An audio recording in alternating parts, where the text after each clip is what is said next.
The Jewish Week on JN1. Marseille has been named the cultural capital of Europe in 2013, and that's given Israel an opportunity to show off its cultural talents far from its shores.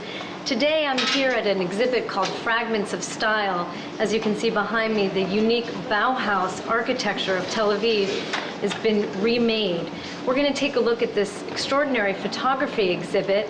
Tel Aviv has more than 4,000 Bauhaus buildings, which is why UNESCO has named it a World Heritage City. The White City looks majestic in the work of Israeli photographer Yigal Gavzeh.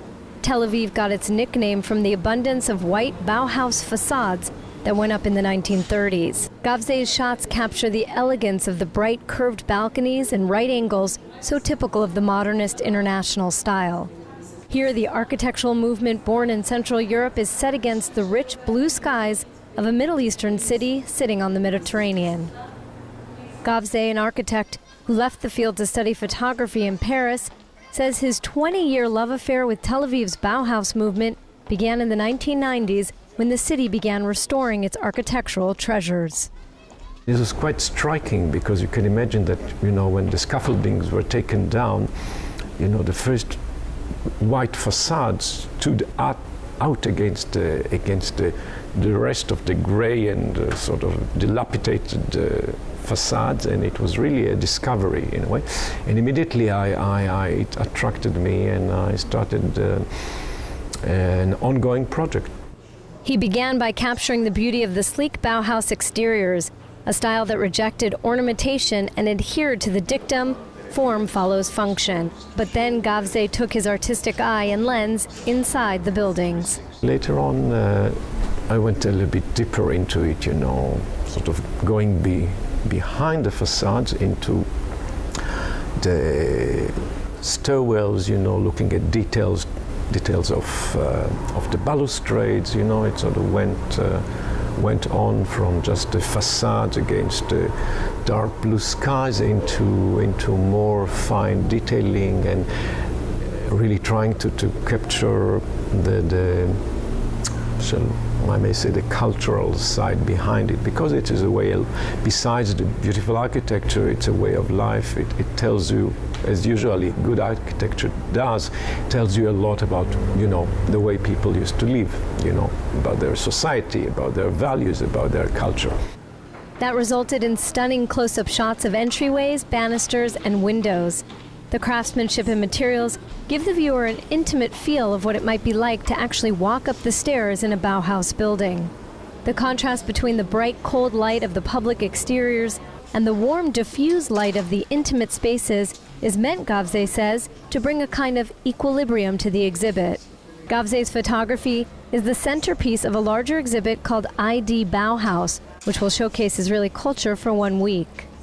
All the big organizers of these events of Marseille Provence 2013, which is the capital of European culture, wanted the Israeli artists because they are good, they are interesting, they bring something fresh and they are curious to show it to their publics.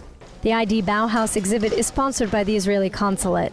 We wanted to take the Israeli culture and to present Israel from another angle, something that is less known, that could give the people a big angle of understanding of the Israeli people. The curator of ID Bauhaus, Rachel Simkovich, says she wanted to highlight the European cultural crossover that is evident in Tel Aviv. That includes Bauhaus and the centrality of the coffee shop. Her cafe display, named after the main Tel Aviv street Dizengoff, features old photographs and a menu. What does she hope visitors see in Tel Aviv? Well, the poetry of it, and this European spirit in Middle East, which is the fusion between Europe and Middle East. But the fusion is important to me here. That historical fusion is also important to Gavzeh, though visitors may not see it at first glance. His beautiful photographs pay homage to the men who built Tel Aviv's Bauhaus skyline. Most were talented Jewish architects who fled Europe after Hitler took power and began passing anti-Jewish laws. Once you start to look into the story of this architecture, of the subject, it's very political. I mean, you would say the Jewish architects coming from Europe, in the 1930s, because they had to, you know, and then settling in Tel Aviv, bringing with them the European education, the European modernism to Tel Aviv, the European avant-garde, and then looking for ways how to adapt it to the local conditions, because obviously they had to be adapted. Escaping one of the darkest chapters of European history, these modernist architects, like Dov Karmi, built a bright white city on the sand dunes of Tel Aviv, the embodiment of their hope for a Jewish homeland built on social justice and equality. History aside, visitors seem enthralled with the photographs. Curators hope the next stop for this exhibit will be Tel Aviv, but until then, photographer Yigal Gavze will not be the last Israeli introduced to French audiences. Over 40 Israeli artists, painters, musicians, visual artists will be coming to Marseille as part of the celebrations of culture for the entire year of 2013. From Marseille, I'm Jordana Miller for JN1.